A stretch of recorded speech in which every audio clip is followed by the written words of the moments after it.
Dominant Protector. Credit to the author. 7,041-50. Ang mga pangalan po na nandito ay galing sa mga name generator.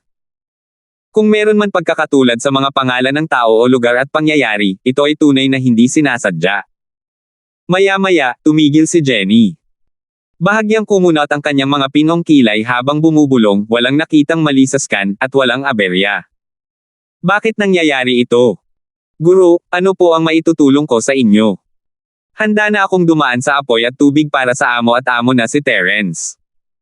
Lumapit si Bawang na may mapang-akit ng ngiti sa kanyang mukha. Hindi siya naglakas loob na kausapin si Terence, at si Jenny naman ay nakatutok sa trabaho nito ngayon.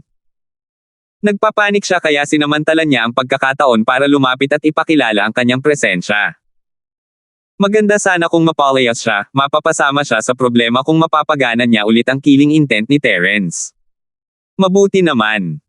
Pwede kang lumabas at maglibot para tingnan kung may bakas ng mga taong paparating. Mag-ingat ka na huwag kang matuklasan. Casual na ikinumpas ni Jenny ang kanyang kamay at pinaalis si Bawang. Sige. Masayang sagot ni Bawang, saka mabilis na umalis matapos mabilis na sumulyap kay Terence. Putang ina. Terence, ikaw na maliit na B** star, huwag kang masyadong mayabang, hindi ako natatakot sa iyo, naiinip lang ako, kaya lalabas ako para mamasyal. Siyempre, hindi alam ni Terence ang kakaibang iniisip ni Bawang. Tahimik at gwapong lalaki pa rin siya, iniisip kung paano aayusin ang mga bagay-bagay para kina Jenny at Nakajima. Matapos paalisin si Bawang, yumuko si Jenny at nagpatuloy sa pagpapatakbo. Patuloy na lumalabas ang iba't ibang window sa display screen, at patuloy na nagbabago ang mga datos at imahe. Wala pa rin siyang nahanap. Tumigil si Jenny, ang maliit niyang mukha ay nagpapakita ng isang malungkot na ekspresyon. Wala akong nakita. Huwag mong sabihin na si Dexter ay may mga mata na lampas sa 1,000 milya at mga taingang abot kamay. Hehe. Posible talaga yan. Sumabay si Terence, sinusubukang makahanap ng kagalakan sa gitna ng pagdurusa. Bigla siyang may naisip. Sandali lang. Naaalala ko na minsan, kapag itinataas ko ang ulo ko para magsalita, agad na alam ng isang dingwan. Siyempre, biro lang ang magkaroon ng mga mata ng isang clairvoyant at mga tainga ng isang clairaudient, pero maaari kaya siyang nagtatago sa langit at palihim na pinapanood ako. Hahaha, Terence, sinasabi mo bang pinapanood ka ni Dexter mula sa langit? Ang saya naman. Noong una ay itinuring ito ni Jenny na isang biro, ngunit agad siyang natigilan. Ang langit. Ganito ba? Habang nagsasalita siya, muling nagsimulang gumalaw ng mabilis ang mga daliri ni Jenny sa keyboard, at muling lumabas ang data stream sa display screen. Ha! Terence, pare, tingnan mo to. Maya-maya, biglang sumigaw si Jenny, sinenyasan ni Terence na tumingin sa screen. Itinaas ni Terence ang kanyang ulo, blanca ang kanyang mga mata at nalilito. Napakakomplikado. Ano ang ipinapakita sa kanya ni Jenny? Sa totoo lang, walang naiintindihan ang mga nakatataas. Terence, bro, tingnan mo, may naglunsad ng satellite sa kalangitan sa itaas ng Skyclass Island. Walang pakialam si Jenny kung naiintindihan ba ni Terence o hindi, ang sentro ba. Hindi ko inaasahan na ganito na sila kalakas. Habang nagsasalita siya, nagsimulang kumilos muli si Jenny. Mabilis siyang nakahinga ng maluwag at sinabing, sige, na-block na ni Jenny ang detection ng satellite. Kumaibot ang mga labi ni Terence. Wala siyang nakita, kundi ang satellite. Nasaan iyon? Gayunpaman, hindi mahalaga kung hindi niya ito makita. Ayos lang basta't sinabihan siya ni Jenny kung ano ang gagawin. Jenny, sa tingin mo ba ito ang satellite sa gitna? At saka, minomonitor ng D1 ang kinaroroonan ko gamit ang isang satellite. Hula ni Terence, at maaaring ito ang dahilan kung bakit napakaraming alam ni Dexter. Ibig sabihin ba niyan ay taga-gitnang si Dexter? Agad na itinanggi ni Terence ang posibilidad. Hindi, kung taga-central si Dexter, matagal nang nawasak ang lugar na ito. Isa pa, mukhang hindi ito ang estilo ng Central pagdating sa pagharap sa insidente ng Hidden Death Sect.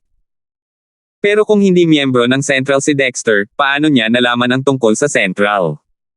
Sa pamamagitan din ng satellite. Saan nanggaling ang satellite? Sa Sky-class island, bukod sa sentro, sino pa ang may kakayahang maglunsad ng satellite? Kahit si Jenny ay hindi gumawa nito. Terence? Bro? Medyo kakaiba ito. Mayroon kayang ibang puwersa na katulad ng sentral. O baka isa lang itong sanga mula sa sentro, at si Dexter ay taga roon. Hindi rin lubos na naintindihan ni Jenny at tanging mga hula lang ang nagawa niya. Mukhang walang masamang intensyon sa atin ang puwersang kinakatawan ni Dexter. Gayunpaman, hindi tayo maaaring maging pabaya. Marahil isa lamang itong patibong para maakit tayo roon. May katuturan yan. Kung tutuusin, mag-iingat ako. Hintayin natin at tingnan kung paano gagana ang pormasayo ng teleportasyon. Hindi maintindihan ni Terence, at kahit medyo natakot siya, isinantabi niya ito, pagkatapos kong umalis, kailangan mong mag-ingat, lalo na ang 10,000 taong pagong na iyon. Hindi ka maaaring magbawas ng iyong bantay. Huwag kang mag-alala, Terence, pare, mag-iingat ako. Marahan na hinawakan ni Jenny ang kamay ni Terence, Terence bro, mag-ingat ka rin, huwag kang sumugal. Kahit hindi tayo makarating sa lambak, makakaisip pa rin tayo ng ibang paraan. Oo, naiintindihan ko. Babalik ako sa Nakajima maya-maya at hihilingin ko sa estado ng Okita na asikasuhin ang mga gawain ni Nakajima. Kung kailangan mo ng tulong, maaari kang pumunta sa kanya. Sinimulan ni Terence ang pag-aayos para sa kanyang libing, nag-aalala siya na baka bumalik siya balang araw kung dumiretso siya sa lambak. Kung hindi maaasahan ang gitnang isla, maaari ka ring pumunta sa North Island para humingi ng tulong. Hindi maarok ang lakas ni Truett. Kung pupunta ka at hihingi ng tulong, dapat kanyang tulungan. Huwag kang mag-alala, Terence, pare, kaya ni Jenny ang sarili niya. Pinutol ni Jenny ang mga salita ni Terence dahil pakiramdam niya ay hindi maganda ang tono ng pananalita ni Terence. Parang inaayos niya ang kanyang libing, hihintayin ko ang iyong pagbabalik, Terence, bro. Ngumiti si Terence at tumango, hindi na nagsalita pa. Nagpaalam na ang dalawa, at binigyan ni Jenny si Terence ng ilan pang bagong gawang particle bomb. Hindi pa nila nasusubukan ang mga epekto nito, pero hindi natatakot si Terence na hindi niya madala ang mga ito, kaya itinago niya ang mga ito. Itatago na lang niya ito bilang pangungulekta ng datos para kay Jenny mamaya. Pagkatapos umalis sa base ng isla, nagmamadaling pumunta si Terence sa gitnang isla, handang makipagkita kay Tenzin bago tumungo sa North Island. Maaaring diretso na siya sa Blue Sky Valley. Naisip niya kung kaya ba niyang buuin muli ang kanyang pisikal na katawan sa Azure Sky Valley. Masyado kang nag-iisip. Ang unang dapat mong isipin ay kung maaayos mo ba o hindi ang nasirang teleportation array. Pagdating niya sa Nakajima, hinarang siya ng isang binata bago pa man siya makapunta sa estado ng talon. Master Linford. Ako ang ibong kidlat sa ilalim ni Pangulong Holmes ng Mistiko na si Academy Alliance, at narito ako para ihatid ang balita. Tinawag ng binata ang sarili bilang ibong kidlat, habang magalang na yumuko kay Terence. Kumurap si Terence. Alam niya ang tungkol sa ibong kidlat, ito ay isang napakabihirang lumilipad na spirit beast, at ang bilis nito ay walang kapantay sa mga kapantay nito. Normal lang na maglakbay ito ng 1,000 milya sa isang iglap. Malinaw na isa ng nagbagong anyo itong ibong kidlat sa harap ko. Talagang may kakayahan ang mga nasasakupan ni Yuntian. 7,042. Ikinagagalak kitang makilala. May balita ba sa iyo si Kuya Holmes? Ikinuyom ni Terence ang kanyang mga kamay bilang tugon, sinusubukang hulaan kung ano iyon. Ang tanging inaasahan niya ay hindi si Nanika o Minerva ang nasa problema. Inutusan tayo ni Pangulong Holmes na bantayan si Paeng ng kolehiyo ng Feyang. Kung mayroong anumang paggalaw, kailangan natin itong iulat kaagad. Sa pagkakataong ito, may nakita tayo, kaya inutusan ako ni Pangulong Holmes na hanapin agad si Master Linford. Bahagyang ibinaba ng agila ng kidlat ang ulo nito at sinabing parang nag-uulat ito sa kanyang nakatataas, ginamit ni Paeng ang dahilan ng pagsasanay at iniwan ang Feyang College ng mag-isa. Palihim siyang pumunta sa Thousand Cloud Mountain sa paligid ng Feyang College at naglaho malapit sa isang hanay ng mga bundok. Pinag-isipan ni Pangulong Holmes na maaaring ito ay isang lihim na base ng Central College. Kumunat ang noo ni Terence, hindi inaasahang balita ito. Hiniling niya kay Yuntia na pansinin ang panig ni Paeng bilang isang walang ginagawa na pyesa ng chess. Maaaring may nakuha siya, ngunit hindi niya inaasahan na makakakuha siya ng ganito kabilis. Bagamat sinabi ni Dexter na si Melissa at ang mga tao mula sa Masayang Lambak ay malamang nawala na sa lugar ng mistiko na dibisyon ng dagat, at pumunta na sa isang pansamantalang lugar para sa mga sasakyan, hindi siya sigurado. Marahil ang lugar na pinuntahan ni Paeng ay may balita tungkol kay Melissa at sa mga tao mula sa Masayang Lambak. Master Linford, gusto saan itanong ni Pangulong Holmes kung kailangan mo bang bumalik at tingnan ito. O dapat ba nating ipadala na lang ang ating mga tauhan para palibutan ang buong libong sakop ng Cloud Mountain at hukayin sila? O dapat ba tayong maghintay na lang at magbago ang sitwasyon? Dahan-daang nagpaliwanag ang Ibong Kidlat. Halatang naisip na ito ni Yuntian, ngunit ito ang kahilingan ni Terence. Hindi nararapat para sa kanya na magdesisyon. Siyempre, kung si Paeng ay palaging nasa ilalim ng pagmamatsyag ni Yuntian, hindi siya magpapadala ng mga tao para hanapin si Terence. Kung iyon talaga ang sentrong base, kailangan ko talagang bumalik at tingnan. Nag-isip-isip sandali si Terence. Naramdaman pa rin niya na baka mahanap niya si Melissa at ang mga tao mula sa Masayang Lambak sa pagkakataong ito. Tumangala siya sa langit at bumulong, mukhang maaantala muna ang biyahe papuntang North Island. Maituturing na itong pagtulong ko sa iyo na mapatunayan ang katotohanan ng balita. Ang huling pangungusap ay para kay Dexter. Naniniwala si Terence na maririnig ni Dexter ang sasabihin niya, at makakaiwas siya sa maraming problema. Sinabi ni Dexter na hindi niya hihintayin si Terence ng matagal, ngunit hindi inakalang papansinin talaga siya nito ng ganoon lang. Isa siyang negosyante, at kailangan niyang ipagpatuloy ang pagnenegosyo. Kung hindi niya ito gagawin sa pagkakataong ito, paano pa siya makakapagnegosyo sa susunod? Isa pa, alam na ni Terence ang tungkol sa Half Moon Lake sa North Island. Kung ayaw talaga siyang samahan ni Dexter, kakailanganin na lang niyang gumugol ng mas maraming oras sa paghahanap sa teleportation formation. Kung nagpa siya si Master Linford na bumalik sa lugar ng Mystic Class C, kailangan na nating kumilos ngayon. Kung magtatagal pa tayo, maaaring may mga hindi inaasahang pangyayari. Magalang pa rin ang Ibong Kidlat gaya ng dati. Pagkatapos magsalita, ipinakita nito ang tunay nitong anyo at niyaya si Terence na sumakay. Tumingin si Terence sa direksyon ng bahay ni Nakajima. Sa huli, nagpasya siyang huwag pumunta sa Otenjo. Maghahanap siya ng isa pang pagkakataon pagbalik niya. Dinala ng Ibong Kidlat si Terence at tumilapon sa kalangitan. Kasing bilis ito ng kidlat na sumasaklaw ng 1,000 milya sa isang iglap. Hindi ito mas mabagal kaysa sa teknik ni Terence sa pagtakas gamit ang Thunder. Hindi magamit ng tuloy-tuloy ang Lightning Escape ni Terence, ngunit walang ganitong problema ang Lightning Vulture. Kaya naman, ang bilis ni Terence sa malalayong distansya ay hindi kasing bilis ng Lightning Vulture. Si Terence mismo ay inabot ng ilang araw bago nakabalik sa Middle Island mula sa dagat ng mahiwagang uri, ngunit ang Ibong Kidlat ay inabot lamang ng kalahating araw para maibalik siya. Kitang-kita ang pagkakaiba. Bundok ng libo-libong ulap. Dumating si Yuntian upang hintayin si Terence mismo, o marahil ay hinihintay niya ang mensahe ni Terence upang magdesisyon sa susunod na gagawin. Nang makitang bumalik si Terence, agad na lumapit si Yuntian sa kanya ng may seryosong mukha, "Lil Bro Linford, hindi ko inaasahan na babalik ka ng personal. Kung mayroon kang anumang iniisip, hayaan mo na lang akong bahala. Kapatid na Holmes, malaki na ang naitulong ko sa iyo sa pamamagitan ng paghuli sa buntot ni Paeng. Ang bagay na ito ay may kinalaman sa base ng Central, kaya kailangan kong pumunta at tingnan ito mismo. Hindi ako maglalakas loob na abalahin kang sobra." Ikinuyom ni Terence ang kanyang mga kamao at binati si Yuntian.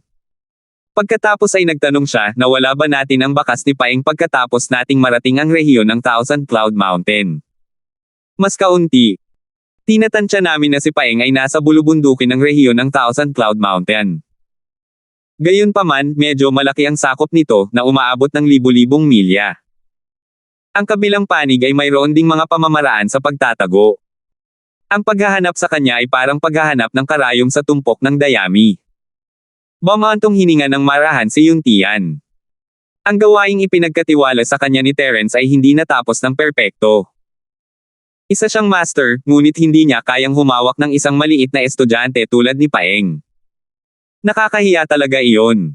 Huwag kang mag-alala, kapatid na Holmes. May karanasan na ako sa paghahanap ng mga tao. Nagkunwaring misteryoso si Terence at hinintay na tumingin si Yuntian bago itinaas ang kanyang kamay at ngumiti. Sa katunayan, mayroon akong ilang maliliit na panlilinlang kay Paeng bilang babala. Kung malayo ito, walang silbi. Kung malapit ito, hindi dapat maging problema ang pagtukoy sa kanyang posisyon. Ganito pala.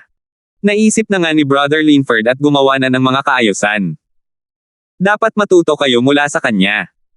Hindi man lang kayo makasabay sa kahit sino, nakakahiya talaga kayo sa Panginoong ito. Ang huling pangungusap ni Yuntian ay para sa sarili niyang mga tauhan.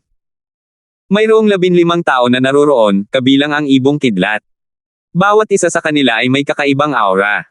Sila ay nasa yugto ng pagbuo ng lupa. Tiyak na sila ang mga piling tao ng puwersa ni Yuntian. Sabay-sabay na tugon ng lahat na may bahid ng pagkagilty. Ngumiti lamang si Terence. Ang tinatawag na maliit na panlilinlang ay ang maliliit na espiritong halimaw na inayos niya upang subaybayan si Paeng.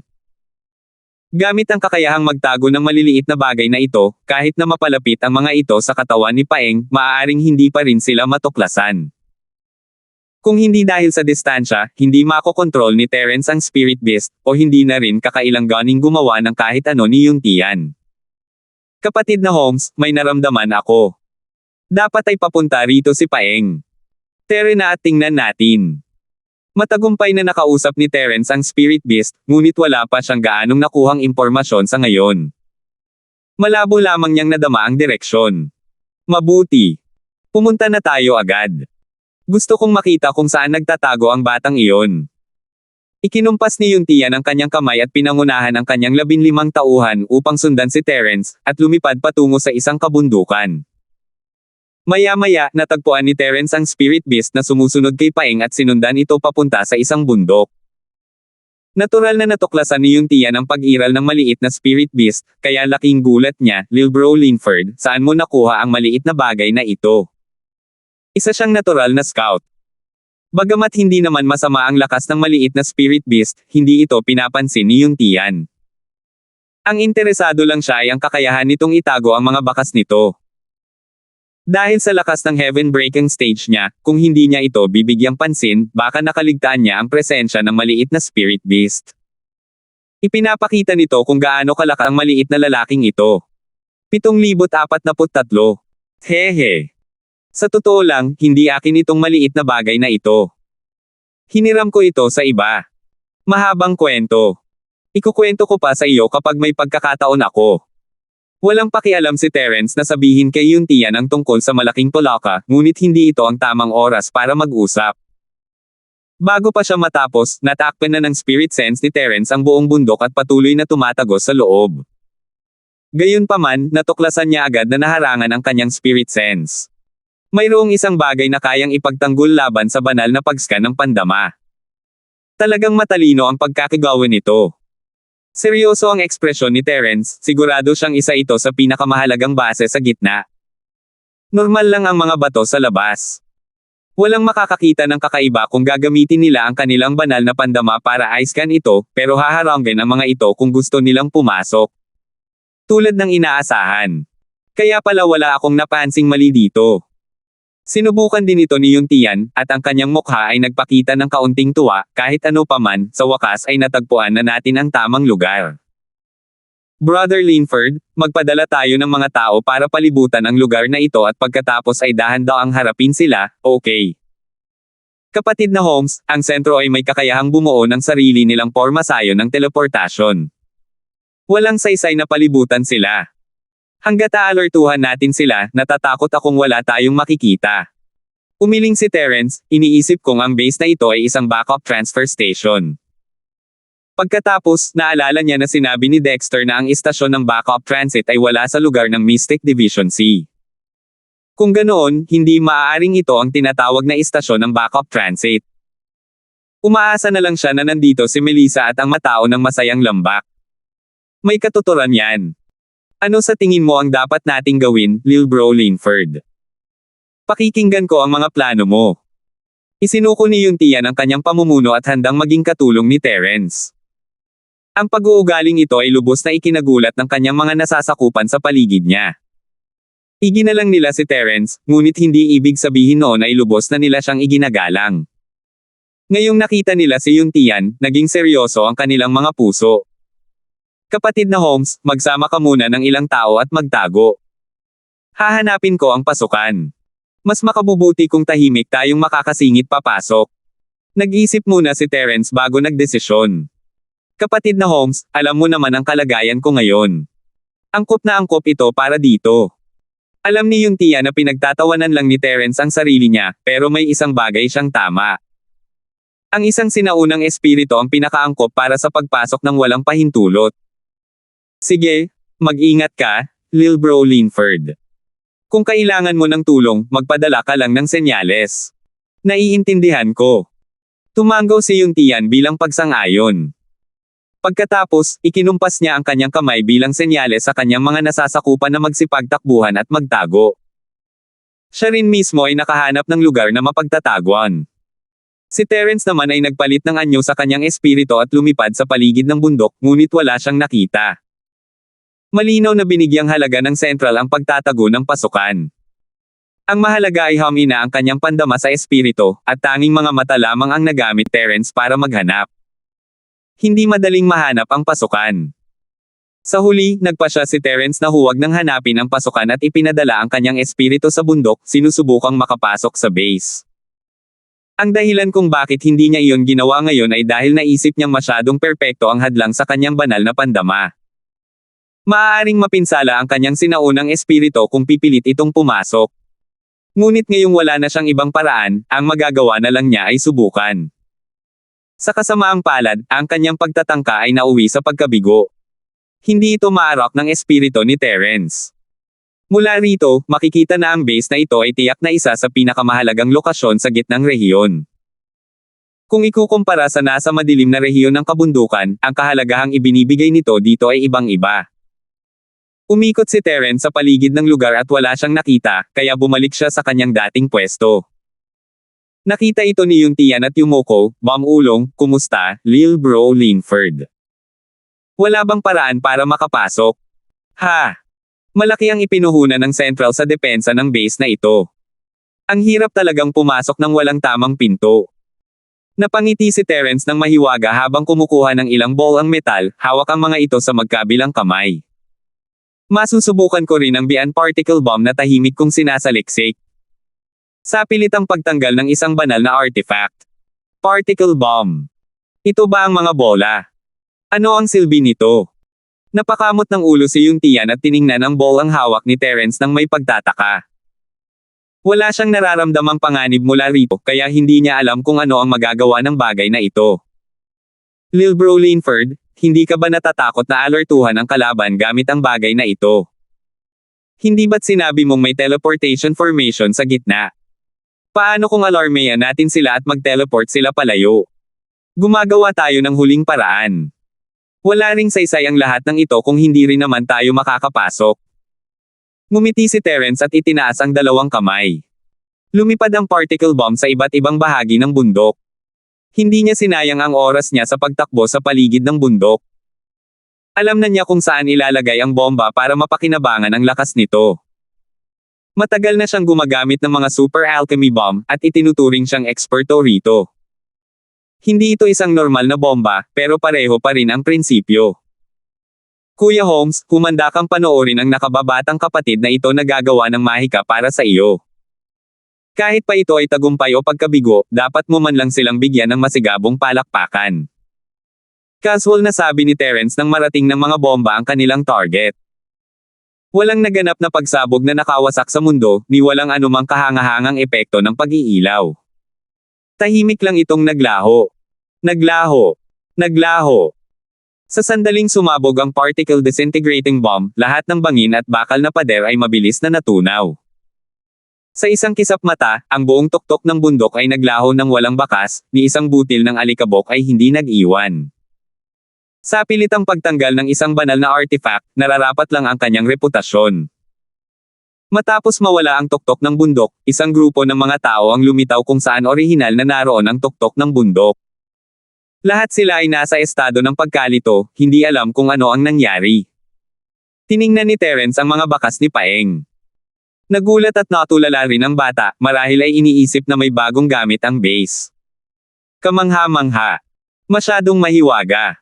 Pumalakpak si Yuntian, puno ng pagkagulat ang mukha. Sinabi niyang makipag-ugnayan ito kay Terence, ngunit malamang ay talagang nabigla siya.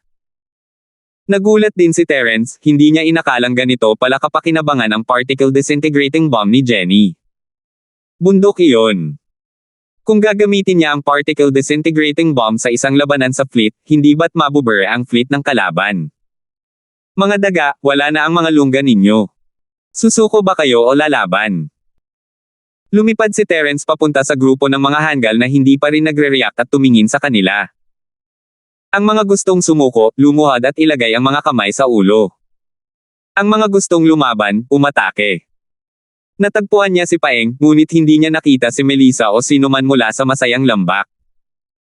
Labis na nadismaya si Terence, talaga bang nakaalis na sila sa lugar ng mahiwagang uri ng dagat? 7,044. Sa totoo lang, galit na galit si Terence ngayon. Pumunta siya rito na may pag-asa, pero umalis siyang bigo. Lumuluhod ang mga lalaki sa kaliwa, lumuluhod ang mga babae sa kanan, at ang mga hindi lalaki o babae ay lumuluhod sa gitna. Ha! Walang gumalaw. Tila lahat sila ay mga taong may gulugod. Dahil ganoon nga, tutuperin ko ang hiling mo. Itinas ni Terence ang kanyang mga kamay at inihagis ang dalawang super alchemy firebomb na nabuo na sa kanyang mga palad. Wala na ang panlabas na bahagi ng bundok, ngunit naroon pa rin ang mga pasilidad sa loob. Sinuri ni Terence gamit ang kanyang spirit sense at natuklasan na karamihan sa mga pasilidad ay ginagamit sa pag-aaral ng genetic medicine, kaya pinili niyang sirain agad ang mga ito. Sa gitna ng malakas na dagindong, ang marahas na daloy ng hangin ay madaling pumutol ng hindi mabilang na mga kagamitan. Mayroon ding ilang tauhan sa sentro na nagtangkang lumaban o tumakas ngunit hindi makatakas. Hindi masisisi si Terence sa biglaang pagnanais niyang pumatay, masyado lang siyang nalulumbay nitong mga nakaraang araw, at hindi niya maiwasang ilabas ang sama ng loob niya. Terence! Hindi mo ako mapapatay. Estudyante ako ng paaralan ng Feiyang, galing tayo sa iisang paaralan. Gumalaw si Paeng at sumigaw habang tumatakbo, sinusubukang tumakas mula sa saklaw ng pag-atake ni Terence. Hindi partikular na tinarget ni Terence si Paeng, kaya nagawa niyang makatakas sa unang bulk zone ng mga super alchemy bomb.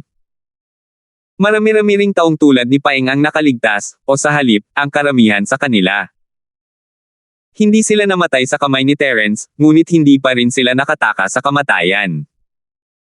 Inutusan ni Yuntian ang kanyang 15 piling eksperto na palibutan at patayin sila. Para silang mga melon at gulay na pinuputol habang inaani nila ang mga gumugulong na ulo. Sa isang kisap mata, halos lahat ng kagamitan sa gitna ay nawasak, at karamihan sa mga tauhan ay namatay din, ilan na lamang natira, kabilang si Paeng.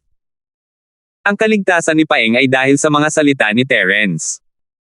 Kahit ano paman, ganoon ang relasyon ng dalawa, kaya sadyang iniwan ni Yuntian at ng kanyang mga tauhan ang buhay ni Paeng kay Terence para asikasuhin ito. Kung tungkol naman sa mga natitirang ilan, hindi naman sa hindi sila maaaring patayin, kundi sinasadya nilang ilabas ang kanilang mga dila. Plano ni Yuntian na ibigay ito kay Terence para makakuha siya ng impormasyon tungkol sa Central mula sa kanila, lalo na tungkol kay Melissa at sa mga tao mula sa Bliss Valley. Tumigil ka! Isang malakas na sigaw ang nagmula sa malayo. Nang lumingon sina Terence at Yuntian, nakita nila ang isang figure na lumitaw sa parang. Ito ang lalaking may kulay abong sombrerong kawayan. Terence, anong ibig mong sabihin? Bakit mo gustong salakayin at sirain ang aming himpilan? Sinusubukan mo bang sirain ang kasunduang pangkapayapaan sa pagitan natin?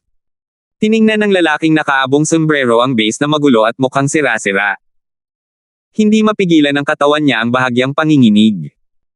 Terence, kung gusto mong magsimula ng digmaan, ang Central ay laging handang lumaban. Kailangan mong maunawaan na hindi kami natatakot sa iyo. Ha? Ito ba ang sentro ng base mo? Pasensya na, hindi ko alam. Hindi ka naglagay ng karatula sa labas na nagsasabing, sentro ng base, o kung ano pa man. Nagkibit balikat si Terence, nagkunwaring wala siyang pakialam. Kung ipipilit mong sabihin kasalanan ko, sirain mo ang kasunduang pangkapayapaan at magsimula ng digmaan. Kung gusto mong lumaban, lumaban tayo. Ako, si Terence, ay hindi matatakot sa inyo.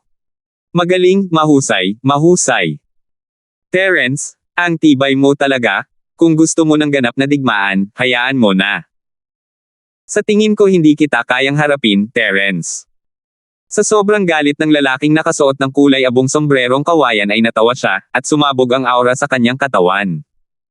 Maglaban tayo ngayon, tingnan ko kung gaano kalakas. Gusto mong lumaban.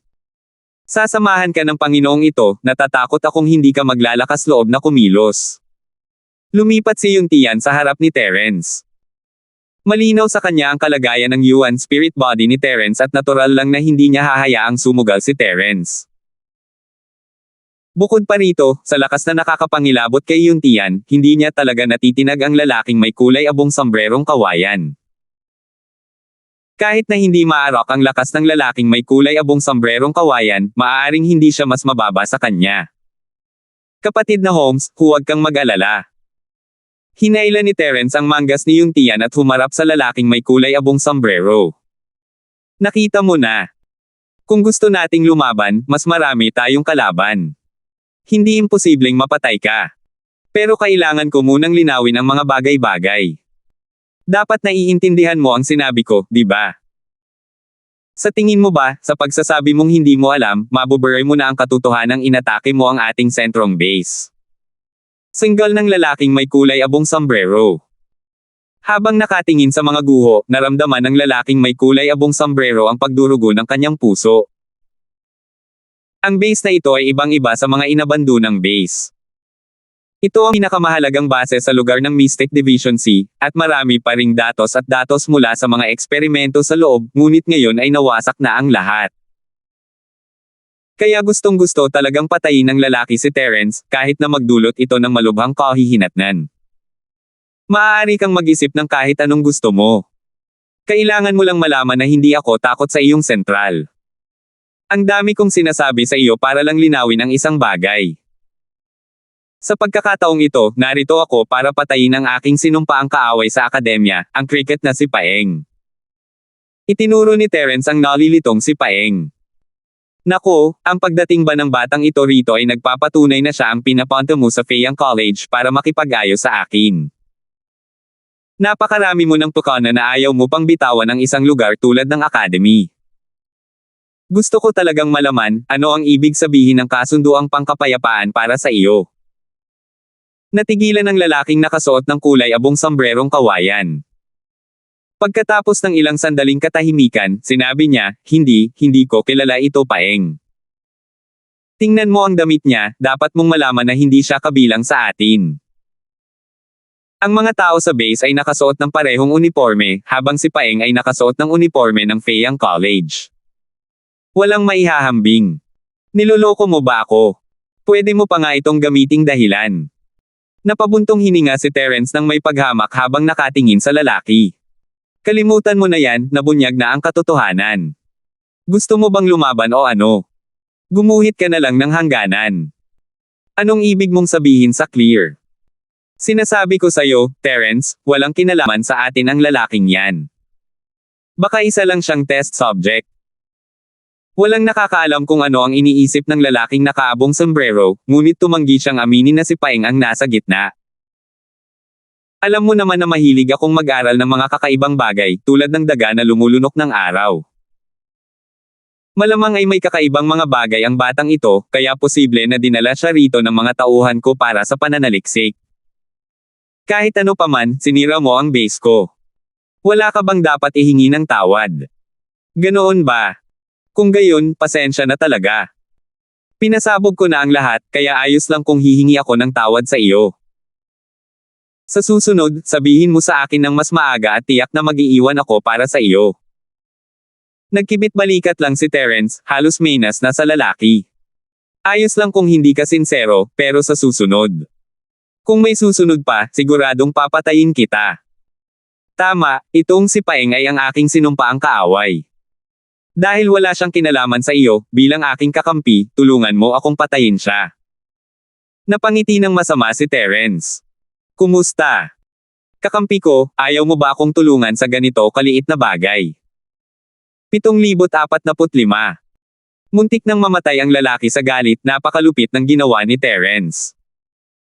Gayunpaman, sa pangalawang pag-iisip, hindi naman pala malaking bagay ang pagpatay kay Paeng. Tutal, isa lamang siyang panlabas na miyembro, hindi man lang isang panlabas na miyembro. Nakilala niya lang si Central dahil sa kanyang tiyuhin. Isa pa, nahanap ni Terence ang base na ito dahil kay Paeng. Kung wala ang couple na ito, hindi sana nabunyag ang base na ito. Hindi dapat bigyan ng pagkakataon ng isang maliit na pritong isda na makapasok sa base. Habang iniisip niya ito, lalong nagagalit ang lalaking nakaabong sombrero. Ang mahabang dam ng 1,000 li ay gumuho sa kamay ng isang pugad ng langgam. Maliit na pagkakamali lang iyon, pero naging malaking kapalit ang Central Pay. Ano pa ang silbi ng pagpapanatili kay Paeng? Hahaha, tama iyan. Bilang mga kakampi, syempre matutulungan kita sa napakaliit na bagay na to. Nagngingit-ngit ang mga ngipin ng lalaking nakasuot ng abuhing sombrero, ngunit kinailangan pa rin niyang magpakita ng isang bayaning ngiti sa ibabaw. Gamit ang isang pagkaway ng kanyang kamay, nagturok siya ng isang daloy ng tunay na chi sa katawan ni Paeng. Nanginig ang katawan ni Paeng. Sa kasamaang palad, hindi man lang siya nagkaroon ng pagkakataong magsalita bago siya bumagsak sa lupa na may itsura ng takot at pagkalito. Kumunat ang noo ni Terence. Hindi niya akalain na ganoon kadaling papatayin ng lalaki ang kanyang tagasunod. Parang pinatay niya talaga ito. Hindi interesado si Terence na suriin siya. Tutal, wala na siyang pakialam dito, at hindi na mahalaga kung patay na siya o buhay. Nakipag-ayos na ako sa iyong kaaway. Ngayon, maaari mo na bang ibalik ang mga taong nasa ilalim ng aking pamumuno? Ang lalaking nakasuot ng abuhing sombrero ay naglabas ng malamig na aura, humihingi siya ng bihag, ngunit pakiramdam ni Terence ay maaari siyang sumabog anumang oras. Lahat tayo ay magkakampi, kaya syempre dapat ko itong ibalik sa iyo. Nakaramdam si Terence ng sayang. Gusto pa sana niyang makakuha ng mas maraming pag-amin, pero dapat hinayaan na lang niya si Yung Tian at ang iba pa na patayin siya. Gayunpaman, ang pagpapakawala sa kanila ay may mga benepisyo rin. Nang ikinumpas ni Terence ang kanyang kamay at ipinadala ang mga ito sa mga kulay abong sombrerong kawayan, palihim siyang nag-iwan ng marka ng espirito sa lahat. Medyo mahirap itong ilapat ng direkta sa sinaunang espirito, kaya iilan lamang sa kanila ang kaya niyang ilapat. Gayunpaman, sapat na ito. Kung makakahanap lang siya ng extrang transfer station mula sa mga taong ito, siguradong magiging kasiya siya iyon. Terence, hindi mo naman kailangang gamitin ang mga maliliit na panlilinlang na ito sa harap ko, di ba? Biglang bumukas ang bibig ng lalaking may kulay abong sombrerong kawayan at sinabi sa malamig na boses, sa tingin mo ba ay makabuluhan ang panloloko sa kanila ng ganito? Kumurap si Terence, nakita ba ang marka ng espiritu? Ang lalaking may kulay abong sombrerong kawayan ay tunay ngang makapangyarihan, ngunit ang kanyang sinaunang espirito ba ay ganoon kalakas na nakikita niya kahit ang marka ng espiritual na kamalayan na kanyang na-upgrade at napabuti. Ha? Anong pinagsasabi mo? Bakit hindi ko maintindihan? Anong maliliit na pandaraya? Hindi ka ba pwedeng maging mas tiyak? Ayaw aminin ni Terence na ginamit niya ang kanyang spirit sense sa kanila, kaya nagkunwari siyang wala siyang alam, lahat tayo ay magkakampi. May kahulugan ba talaga ang pagsasabi ng mga irresponsibleng salita? Tumigil sandali ang lalaking nakasuot ng abuhing sombrero. Hindi siya sigurado, pero may kutob siyang baka may ginawa si Terence. Sigurado lang siya dahil sinusubukan niyang lokohin si Terence. Kung aaminin ito ni Terence dahil sa pagkakasala, isa itong hindi inaasahang pakinabang, ngunit hindi gumalaw si Terence, at nabigo ang plano ng lalaki. Ayos lang kung hindi mo aaminin. Pero alam na ng lahat. Panalo ka na ngayon. Pero kailangan mong intindihin na minsan, ang pagkatalo ay isang biyaya. Ang lalaking may kulay abong sombrerong kawayan ay 2 beses na napangisi at nagsalita ng ilang salita sa isang litong paraan. Agad siyang umalis kasama ang ilang maswerteng nakaligtas.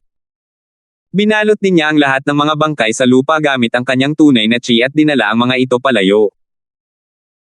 Hindi siya pinansin ni Terence, lahat sila ay taga-gitna, kung tutuusin, at normal lang sa kanya ang mag-alaga sa lalaki. Hindi lang niya alam kung gagamitin niya ito para sa kakaibang layunin.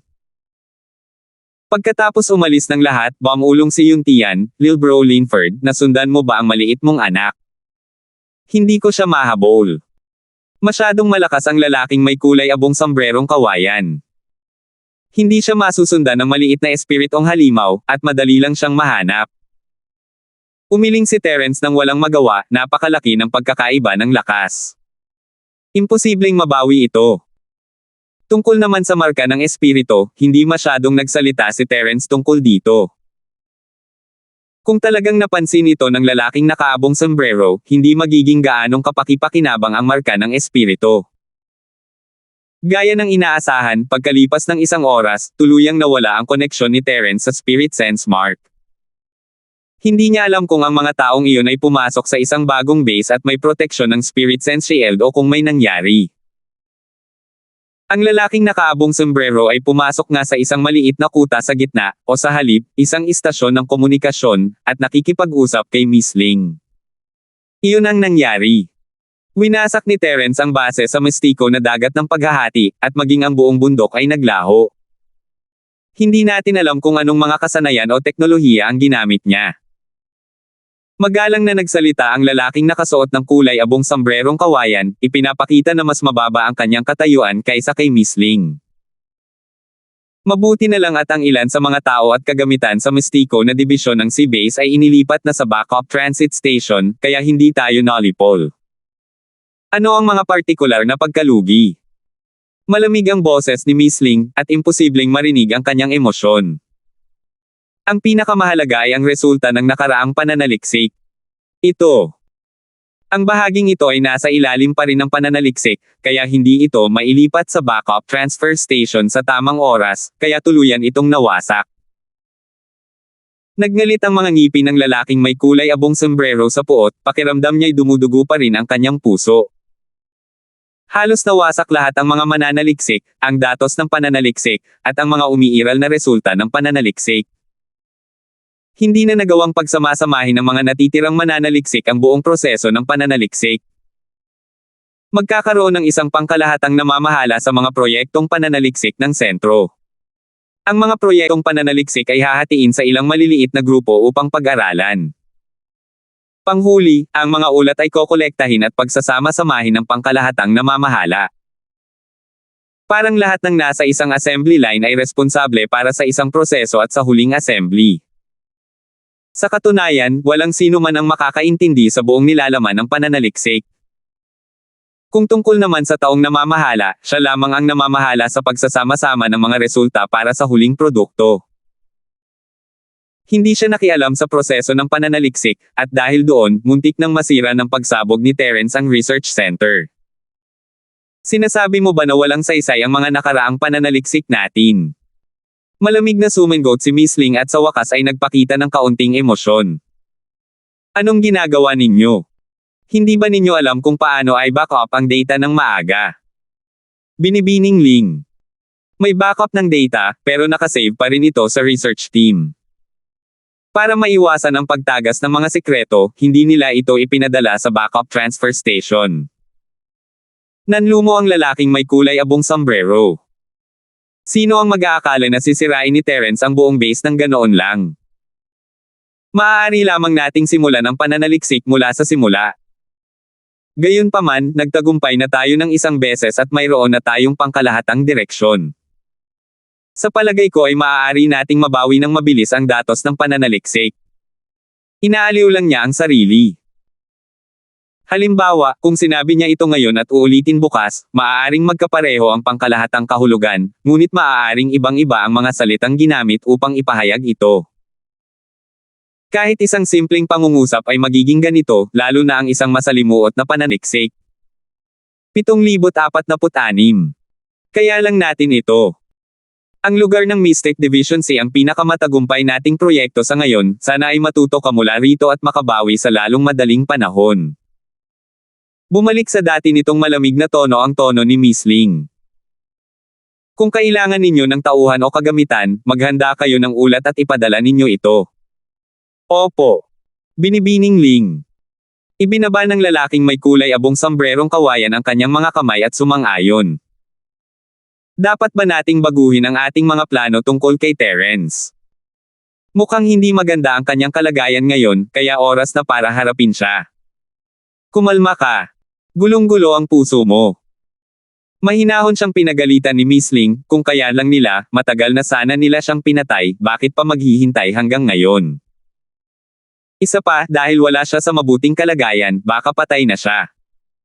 Bakit mo gustong masangkot at masangkot sa gulo ng walang dahilan? Tama ka, Miss Ling. Masyado akong padulos-dalos. Hindi nakapagsalita ang lalaking may kulay abong sombrero at tanging inamin na lang niya ang kanyang pagkakamali. Kung gayon, panatilihin natin ang orihinal na anyo. Hindi alam ni Terence na pinag-uusapan pala ng Central kung paano siya haharapin. Nasa likod siya ng ibong kidlat, papunta sa North Island ng buong bilis. Ang pagbabalik sa Mystic Division Sea area upang harapin ang Central Base ay orihinal na tinatayang aabutin ng hindi bababa sa ilang araw, ngunit hindi niya inaasahan na malulutas ito ng ganito kabilis. Kung babalik siya sa North Island ngayon, maaaring nasa Half Moon Lake pa rin si Dexter. Hindi man lang pinansin ni Terence si Nakajima, at dumiretso siya sa North Island para hanapin si Dexter. Pagkarating sa North Island, sinuri ni Terence gamit ang kanyang spirit sense at wala siyang nakitang bakas ni Dexter sa Half Moon Lake. Hindi niya maiwasang makaramdam ng kaunting pagkadismaya. Hindi na talaga naghintay ang lalaking iyon. Nakaalis na kaya siya sa North Island? Dahil hindi siya hinintay ni Dexter, hindi nagmadali si Terence na pumunta sa lawa ng banyo. Pumunta siya sa North Island, at kinailangan muna niyang bisitahin ang Truett at sabihin dito ang tungkol sa, tapos magpaalam sa ibong kidlat, dumiretso si Terence sa paakyat na pavilion upang hanapin ang Truett. Nakilala ng gwardya si Terence at dinala ito sa Truett nang hindi nag-uulat sa kanya. Bumalik na ba si Terence? Dalian mo at pumasok ka. Tumawa ng malakas si Truett at tinawag si Terence sa kanyang silid-aralan, ngunit mabilis niyang napagtanto na may mali. Anong problema mo? Bakit ka napunta sa ganito? Nanginig ang puso ni Terence, hindi naman simpleng tao si Truett, dahil nakikita niya ang kanyang Yuan spirit form sa isang tingin lang. Ipinaliwanag ni Terence ang kanyang sitwasyon ng may ngiti pagkatapos ng mga pagbati. Iyon lang, pero hindi naman malaking problema. May ideya na ako kung paano buuin muli ang katawan ko. Hanggat natatagpuan ko ang Azure Sky Valley, natural lang na makakabalik ako sa normal. Casual na nagsalita si Terence, na parang may pinag-uusapan siyang buhay ng ibang tao. Tumango si Truett sa sarili dahil sa pagiging pabaya ni Terence. Hindi kayang manatiling kalmado ang isang ordinaryong tao kapag nahaharap sa ganitong sitwasyon. Talagang may mga pambihirang kakayahan ang mga pambihirang tao. Lumalabas na napakaraming bagay ang nangyari sa iyo. Gayunpaman, ang kasawian ay maaaring isang biyaya na nakabalat kayo. Maaari kang makakuha ng isang bagay mula sa kasawiang ito. Gaya ng kasabihan, kapag ang langit ay malapit ng magbigay sa isang tao ng isang malaking gawain, kailangan muna niyang pagtiisan ang kanyang isipan, ubusin ang kanyang mga kalamnan at buto, at guluhin ang kanyang mga kilos. Tumango si Truett, nagbigay ng ilang salita ng pangaliw at paghihikayat bago nagpatuloy, kung may kailangan ka ng tulong ko, huwag mag-atubiling pumunta at hanapin ako. Salamat, pinuno ng pavilion. Ikinuyom ni Terence ang kanyang mga kamao at yumuko bilang pasasalamat. Si Truett ang kanyang nakatatanda, at hindi madaling tanggihan ang kanyang mabubuting intensyon. Nang sabihin na nga natin, mabilis ang pag-unlad ni Natalie kamakailan. Nasa simula na siya at mayroon ng matibay na pundasyon. Kasama ang kanyang natatanging talento, walang hanggan ang kanyang potensyal sa hinaharap. Natalie, masunurin ka ba? Ang dami nang nangyari sa'yo, at kailangan mo pa rin siyang alagaan. Ang hirap talaga para sa'yo. Ngumiti ng magiliw si Truett. Nang mabanggit niya ang kanyang minamahal na apo, hindi niya maiwasang maging isang ordinaryong matandang lalaki. Sa landas ng paglilinang, ang pinakamahalagang bagay ay ang isang matibay na pundasyon. Pinakamabuti kung unti-unti siyang uunlad. Kapag may oras ako, bibisitahin ko siya. Napakamasunurin ni Natalie. Mas naging masipag at seryoso na rin siya sa kanyang cultivation. Ngayon, isa na siya sa mga nangungunang henyo sa kanyang mga kasamahan sa Fayang College. Hindi naman nagpapalabi si Terence, ang magkapatid na Meyer lang ang maihahambing kay Natalie, at wala nang iba pang karapat-dapat na maging kalaban niya. Siyempre, hindi kasama si Nika.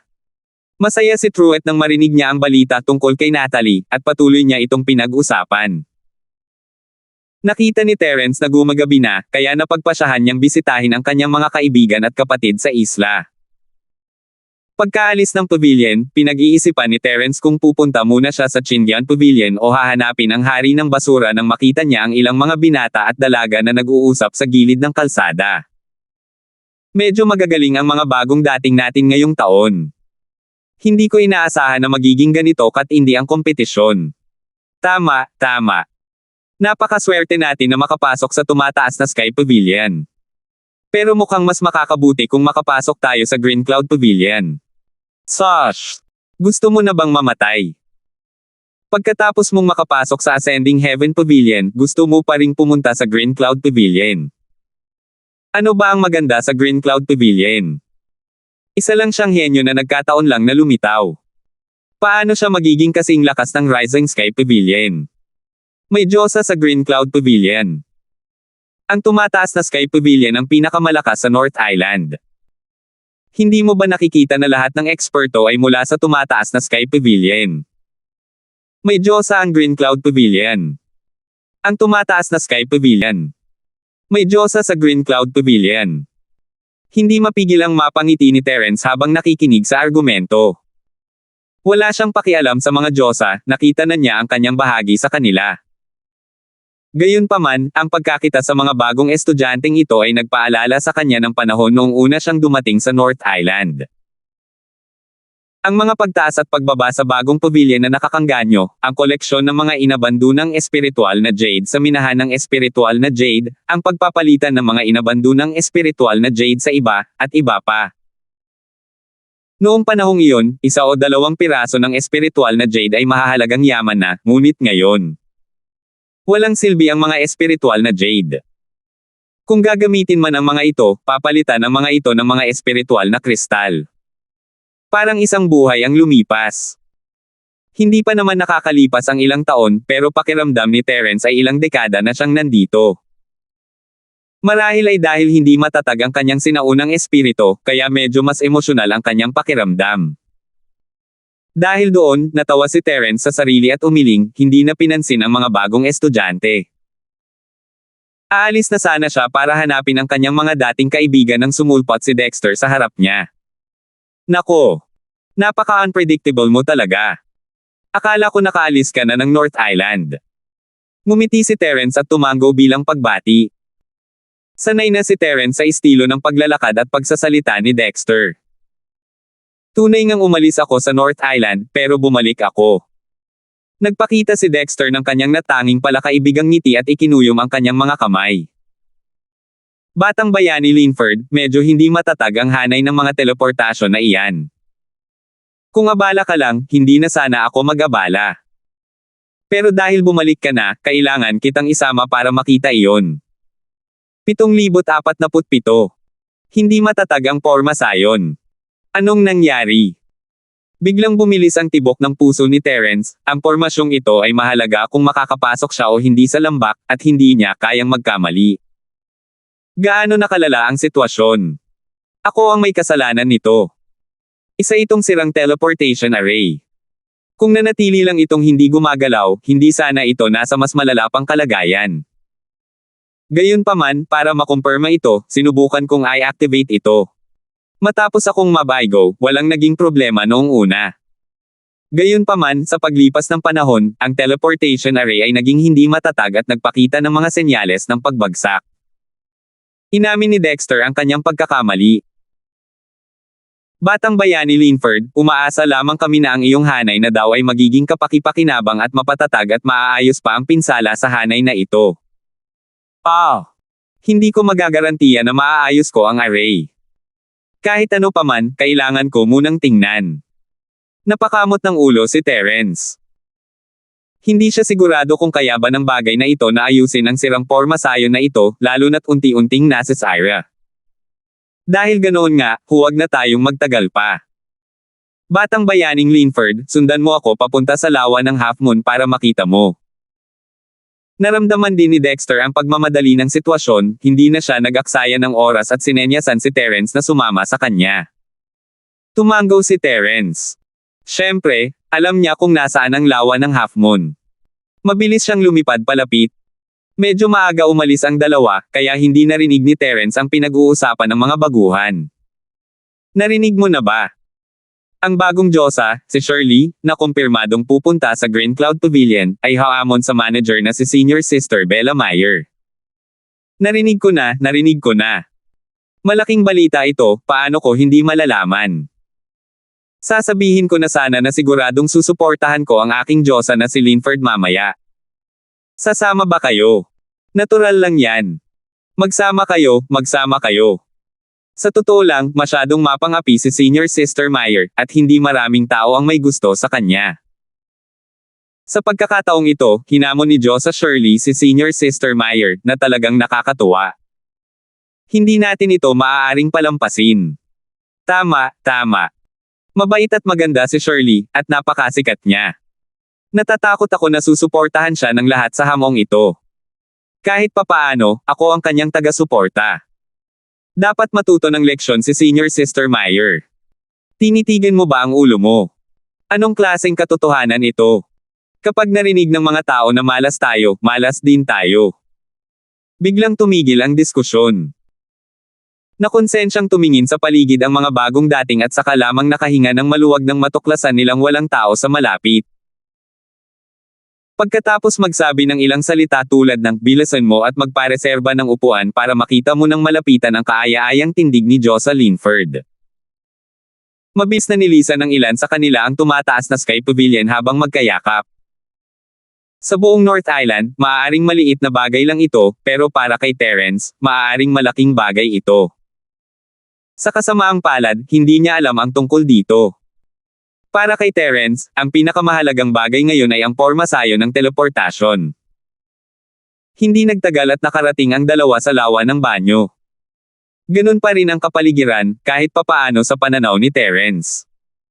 Hindi ito gaanong nagbago kumpara sa North Island. Nasaan ang pormasayo ng teleportasyon? Iningatan ni Terence ang kanyang iniisip at tumingin sa paligid, ngunit wala siyang nakitang anumang senyales ng isang pormasayon. Kumalma ka, batang bayani Linford. Sundan mo ako.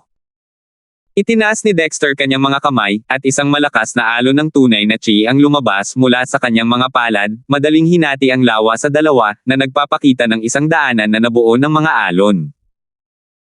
Ang hanay ng mga teleportasyon ay nasa ilalim ng lawa. Makikita natin ito kapag nakababa na tayo. Tumaas ang kilay ni Terence. Walang nakitang kakaiba ang kanyang spirit sense sa ilalim ng lawa, pero tama si Dexter. Malamang ay may harang ang teleportation formation na humaharang sa spirit sense. Pakiusap, batang bayani Linford. Madali lang na nagpatuloy si Dexter sa paglalakad at sinabihan si Terence na mauna. Pakiusap, Tagapangulo Dexter Ding. Nagsalita si Terence ng ilang salita ng paggalang bago pumasok sa pasilyo. Dahil sa kanilang lakas, hindi nila kailangang gumawa ng ganoong kalaking ingay, maaari na lang silang tumalon at hatiin ang tubig. Bakit pinaghirapan ni Dexter ang lahat para lang maipakita ang tunay niyang chi? Hindi bumagal ang mga paa ni Terence gaya ng kanyang hula. Sa isang kisap mata, dumaan siya sa lagusan at nakarating sa ilalim ng lawa. Napagtanto ni Terence na mayroong isang mahiwagang espasyo sa ilalim ng lawa, na pumipigil sa lahat ng daloy ng tubig. Sa madaling salita, mayroong isang kalahating bilog na arko na harang sa ilalim ng lawa, na naghahati sa espasyo sa isang espasyong walang tubig. Batang bayani Linford, nasa loob ang hanay ng mga teleportasyon. Tara na. Habang nagsasalita si Dexter, idiniin niya ang kanyang kamay sa harang. Dahan-daang bumukas ang tunay na chi, at isang pinto ang dahan-daang bumukas sa kurbadong ibabaw, na nagbigay daan sa kanilang dalawa na makapasok at makalabas ng maayos. Tumango si Terence at naunang pumasok, kasunod si Dexter. Hindi makapaniwala si Terence habang nakatingin sa espasyo sa ilalim ng harang. Lahat ng narito ay gawa sa bakal, at ang ilan sa mga ito ay mga produktong teknolohikal. Halatang hindi sila galing sa Sky-class island. Ang sentro. Agad na naisip ni Terence ang dati niyang karibal, isa kaya ito sa mga lihim na base ng Central. Gayunpaman, medyo napakaliit ng timbang. Bukod sa pormasayon ng teleportasyon, wala nang iba pang mahalaga. Wala nang pakialam si Terence sa iba pang mga bagay nang mabanggit ang pormasayon ng teleportasyon. Sa isa sa mga metal na plataporma, may mga komplikado at malalalim na disenyo ng array na nakaukit dito, ngunit mayroon ding ilang electronic circuit na tumatakbo dito. Mayroon ding mahinang daloy ng spirit chi sa loob. Malinaw na ang pinagmumula ng enerhiya ng teleportation array na ito ay spirit chi. Senior Ghost, tingnan mo ang pormasyong ito. Natigilan si Terence, halos sigurado siyang kagagawan ito ng Central. Gayunpaman, ang pormasayon ng teleportasyon sa harap niya ay naiiba sa metal disc na nakuha niya kanina. Kahit na mas kaunti ang teknolohiyang ginamit, umiiral pa rin ito. Kung sasabihin, marahil ang nasa harap niya ay ang 1.0 na bersyon ng pagbuo ng teknolohiya, at ang nakuha niya noon ay ang 2.0 na bersyon. Siyempre, maaari rin itong maging ang 1.01 na bersyon, at iba pa. Imposibleng malaman ito. Anong makikita riyan? Alam mo rin na isa itong teknolohikal na pormasayon. Walang gaanong pananaliksik ang matandang ito tungkol dito. Sabi ng mapanglo na nilalang na masama ang loob at ayaw nang magsalita pa. Sa katunayan, matapos maayos ang metal disc, pinag-aralan ito ng molditang bagay sa espasyo ng Jade. Sa kasamaang palad, hindi niya mahanap ang paraan para makapasok dito. Medyo mahirap nga ang teknolohiya para sa matandang ito. Senior Ghost, wala ka bang ideya? Kumunat ang noo ni Terence, medyo magulo ang daloy ng chi sa pormasayon, at ang mga nasirang pattern ay nagsisimulang magningas habang parami ng parami ang mga pattern na unti-unting nawawala.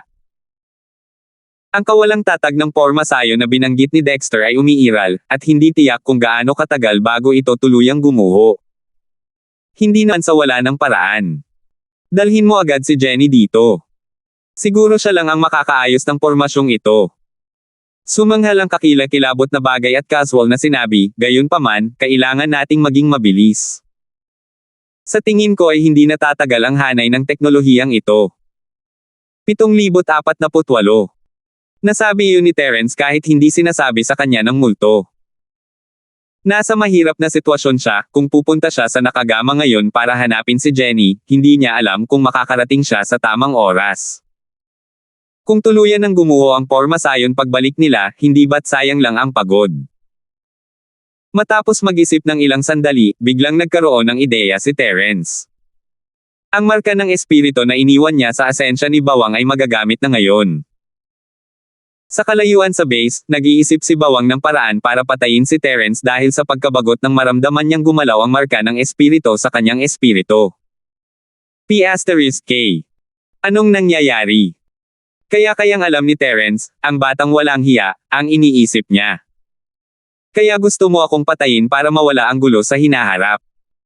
Teka, kung nababasa talaga ni Terence ang nasa isip ko. Boss Terence. Pasensya na. Kung mayroon kang anumang mga tagubilin, sabihin mo lang.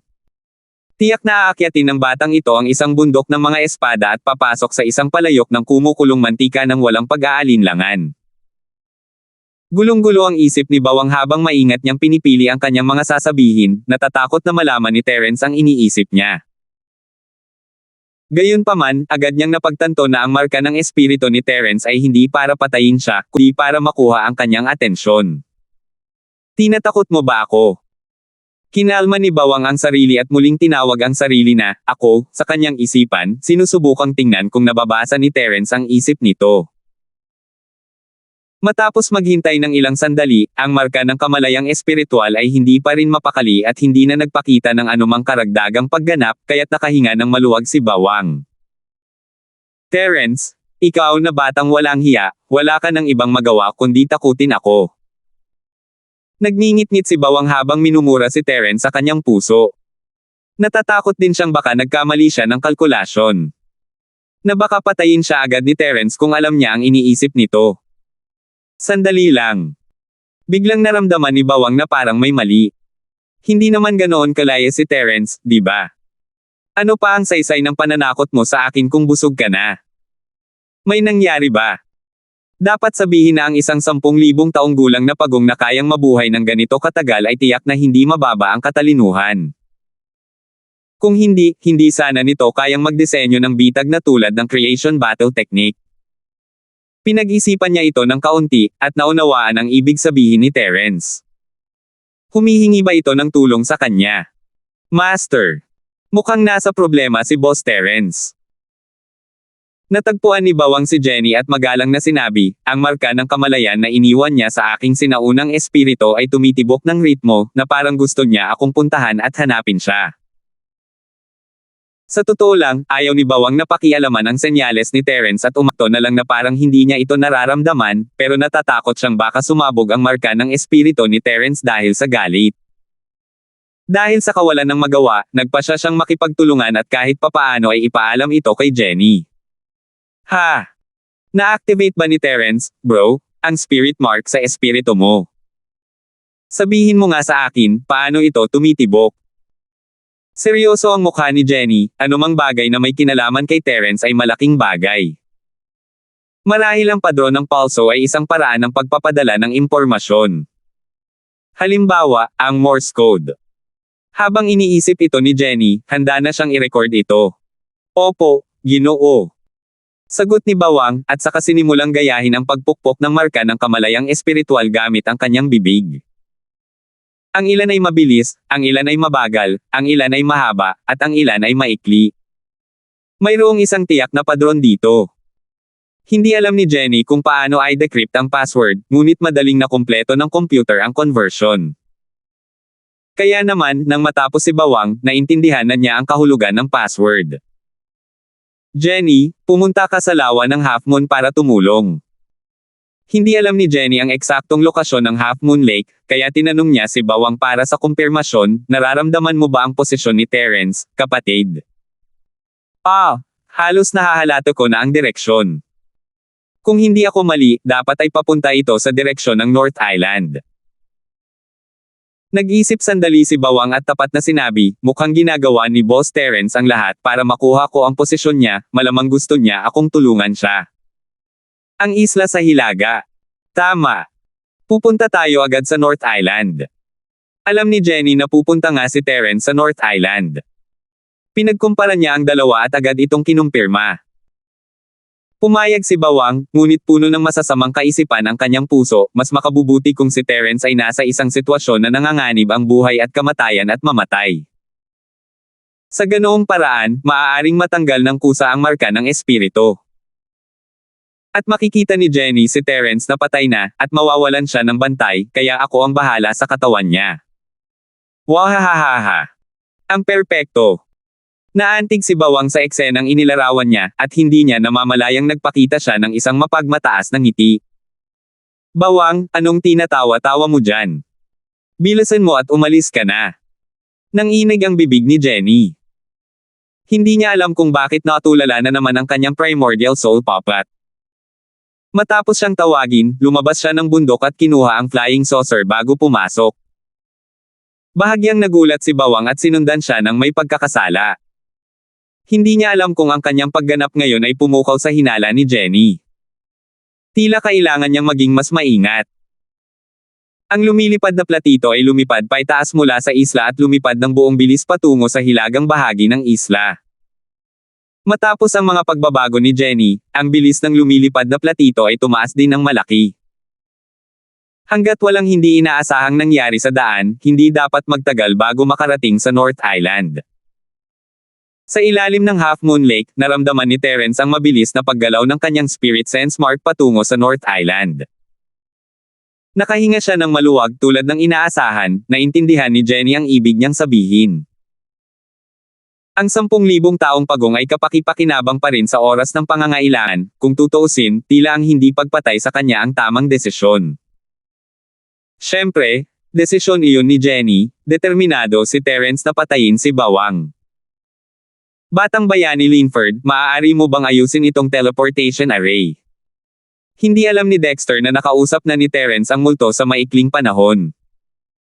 Sinabihan na rin niya sina Bawang at Jenny na pumunta rito. Nakita niya si Terence na gumagala sa harap ng pormasayon ng ilang sandali kaya lumapit siya para magtanong. Wala akong magagawa sa ngayon, maghintay muna tayo ng kaunti. Hindi man lang itinaas ni Terence ang kanyang ulo habang patuloy siyang naglalakad sa paligid ng teleportation formation. Mas komplikado ang ganitong uri ng technological array at nangangailangan ng mas maraming oras para pag-aralan. Kung hindi dahil kay Jenny, malamang na kailangan ng tumalikod at umalis ni Terence. Walang saysay na subukan pa ang mga bagay na hindi niya maintindihan.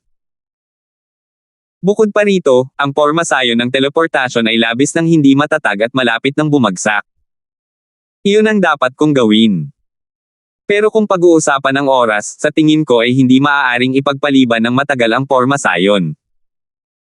Kung may ideya ang batang bayaning si Linford, dapat mo itong subukan sa lalong madaling panahon.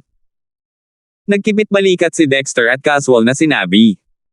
Biglang bahagyang gumalaw ang mukha niya at ngumiti. Kalimutan mo na yan. Kailangang pag-aralang mabuti ang ganitong uri ng komplikadong bagay. Batang bayani Linford, isipin mo na lang na wala akong sinabi. Ipagpatuloy mo ang iyong pananaliksik. Itinaas ni Terence ang kanyang ulo at binigyan si Dexter ng kahinahinalang tingin bago tumingin muli sa pormasayon ng teleportasyon ng walang sinasabi. 7,049. Iniisip niya na ang teleportation array sa lupa ay dapat na isang low-level technology array. Inisip niya kung ang metal disc na nasa kamay niya ay maaaring gamitin upang palitan ang technology array sa lupa. Kung kaya niya, paano siya dapat magpatuloy? Sa ganitong direksyon, magkakaroon ng malinaw na layunin si Terence sa kanyang pananaliksik.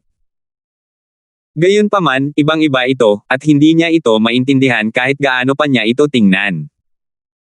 Tila masusubukan lamang niya ang posibilidad ng ideyang ito kapag dumating si Jenny. Maya-maya, ang pormasayon ng teleportasyon ay naging mas pabago-bago, at may maliliit na kislap na sumisikat kahit saan. Nag-aalala si Terence, hindi niya alam kung makakarating si Jenny sa tamang oras. Sa pagkakataong ito, naisip niya ang kanyang paglalakbay sa lugar ng mahiwagang uri ng dagat. Kahit na kasing bilis ng ibong kidlat ang kanyang bilis, mahigit isang araw pa rin siyang naantala. Kung kahapon lang siya pumunta sa North Island, marahil ay hindi sana nagkaroon ng ganitong kaapurahang sitwasyon. Kahit na nawasak niya ang isang mahalagang base sa gitna ng Mystic Division Sea area, tila hindi sulit na mawala ang teleportation array papunta sa liblib na lambak sa asul na kalangitan. Siya nga pala, Chairman Ding, bakit sa tingin mo ang teleportation array na ito ang daanan patungo sa Azure Sky Valley? Ang ganitong kapansin-pansing teknolohikal na pormasayon ay dapat na ang teleportation formation sa gitna. Biglang naisip ni Terence ang problemang ito. Talaga kayang patungo sa lambak ang pormasayon sa gitna? Hindi ba't mas maaasahan kung pupunta siya sa backup transit station? Gayunpaman, kung makakapunta talaga siya sa backup transfer station, mukhang hindi naman masama. Sa katunayan, may alamat na mayroong bitek na patungo sa asul na lambak ng langit malapit sa lawa ng Half Moon. Ngunit dahil napakaliit nito, hindi ito madaanan. At dahil napakaliit nito, kadalasan ay hindi nito naaapektuhan ang nakapalibot na kapaligiran. Kinamot ni Dexter ang kanyang baba at sinubukang ayusin ang kanyang mga sasabihin bago nagpaliwanag. Dahil sa chismis na ito kaya ako napunta sa Half Moon Lake. Hindi ko inaasahan na aksidente kung matatagpuan ang transportation array na ito. Hero Linford, tama ka. Ang teknolohikal na pormasayon ng teleportasyong ito ay malinaw na gawa ng Central. Mukhang wala itong posibilidad na humantong sa Azure Sky Valley. Gayunpaman, kasama ang mga chismis tungkol sa bitek, ang resulta ay tila hindi mahirap hulaan. So, hula mo lang pala ang lahat. Tinaas ni Terence ang isang kilay habang iniisip kung mapagkakatiwalaan ba ang mga sinabi ni Dexter. Habang pinag-iisipan itong mabuti, ang lalaking may kulay abong sambrerong kawayan ay dinala sa bitek sa inabandonang lupain, at mayroon ding bitek sa Azure Sky Valley dito. Kaya naman, malaki ang posibilidad na may lito na isang hanay ng teknolohiya rito, na patungo sa Azure Sky Valley. Gayunpaman, ang aparatong teleportasyon na ginamit ng lalaking may kulay abong sombrerong kawayan ay napakasimple lamang.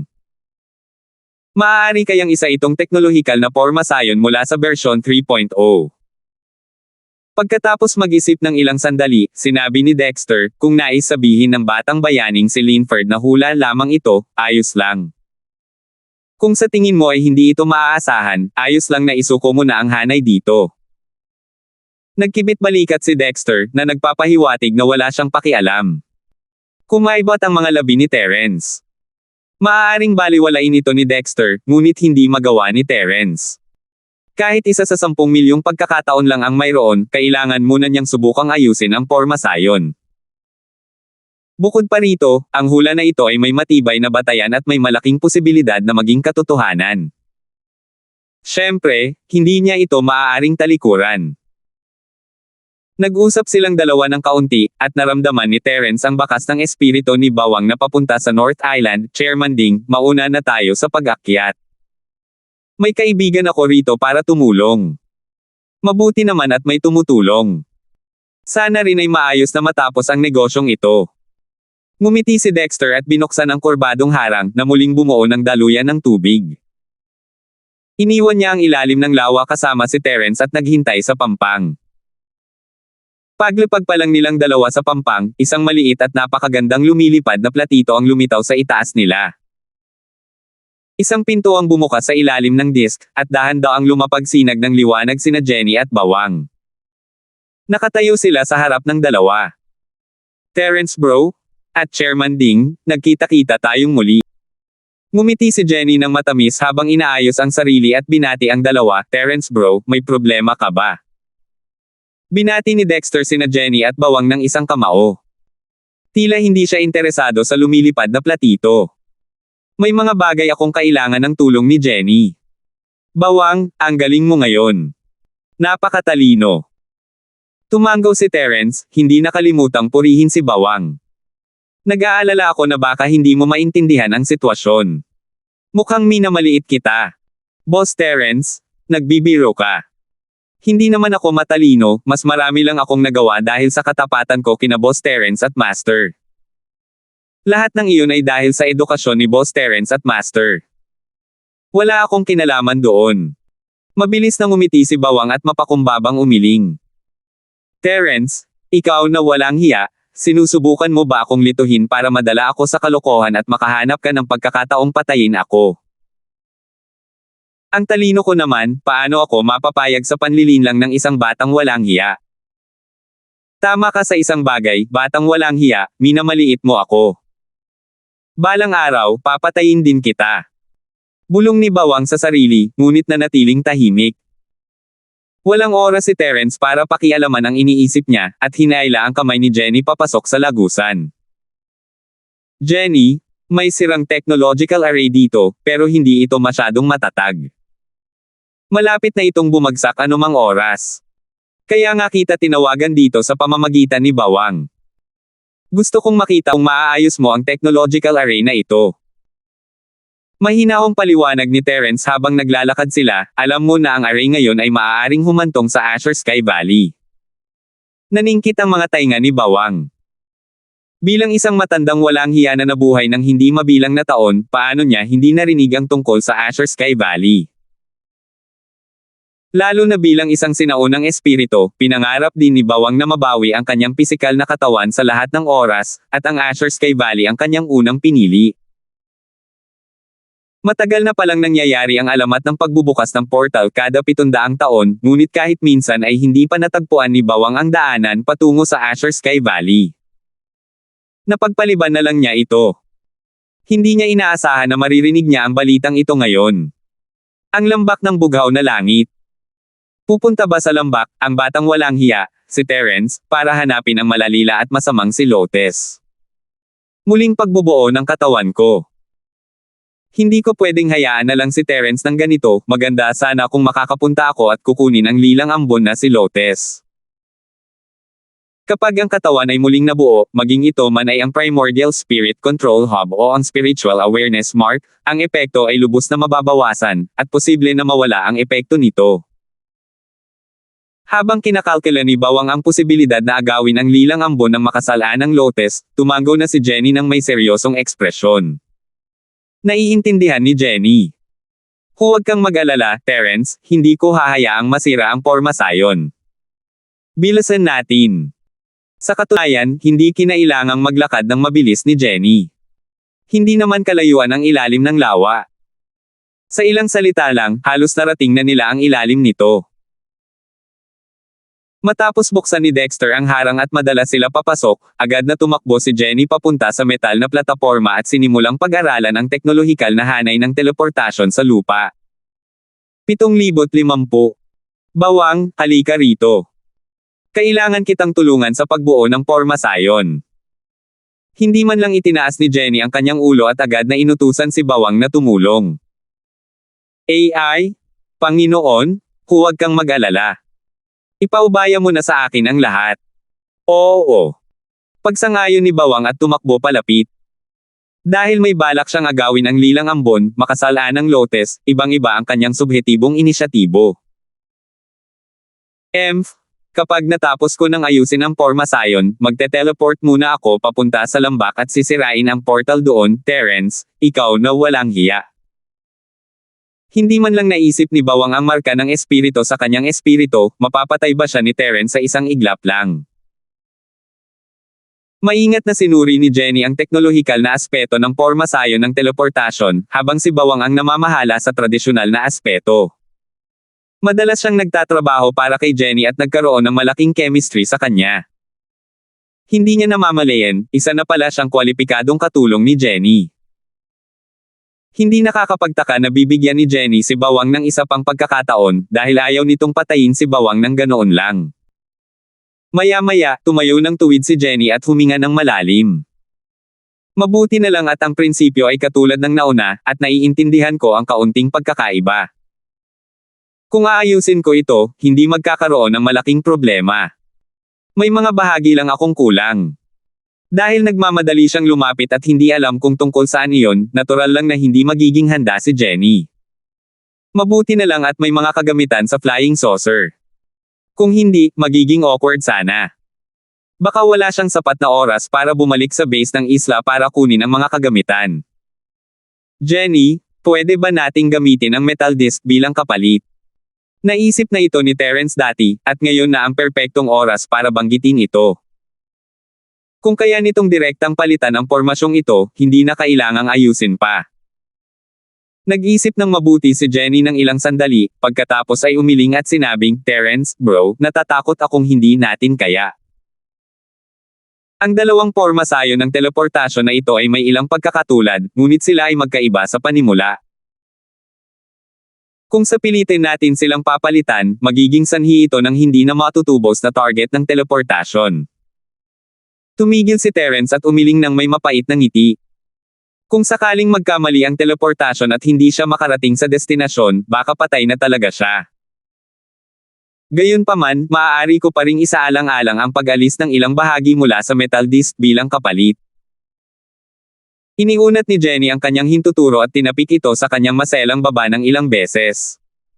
Pagkatapos, pumitik siya at sinabing, oo, iyon na.